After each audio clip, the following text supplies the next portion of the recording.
Bugun onamning eng sevimli taomlari bo'lgan ko'k chuchvarani yashil xamir bilan tayyorlaymiz.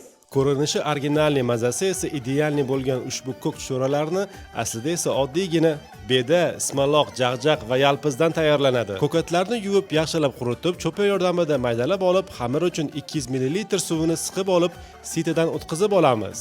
600 gram unga 2 dona tuxum chaqib, 200 ml ko'katlar sharbatida 1 choy qoshiq tuzni eritib, qattiqroq xamir tayyorlab, orada bir marta tindirib, mushtlab, yana tindirib qo'yamiz. 1 kilo 200 gram ko'katlar uchun 150 gram dumbani jizza qilib olib, yana 150 gram toplyonka yog'ini qo'shib, 1 dona piyozni tillarang qilib qovurib, ko'katlarni qo'shib, 1 choy qoshiq tuz bilan 2 daqiqa davomida qovurib olsak, chuchvara uchun qiymamiz tayyor. Xamirni o'qloq yordamida yupqaroq qilib yoyib olib, taxlab, 3,5 sm atrofida lentalarga kesib chiqib, lentalarni ustma-ust taxlab, yana 3,5 sm atrofida kvadrat shaklida kesib chiqamiz.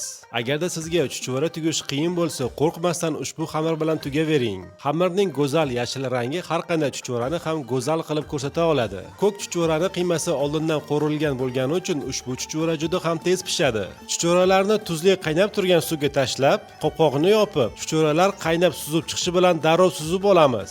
Diqqatli bo'ling, aks holda xamir yumshab, yorilib ketadi. Ko'k chuchvarani mazasini yanada ochib mazali qilib beradigan bu sifatli va mazali sariyog'dir. Agarda sizga retsept ma'qul kelgan bo'lsa, meni duolaringizda eslab qo'yishingiz yetarli.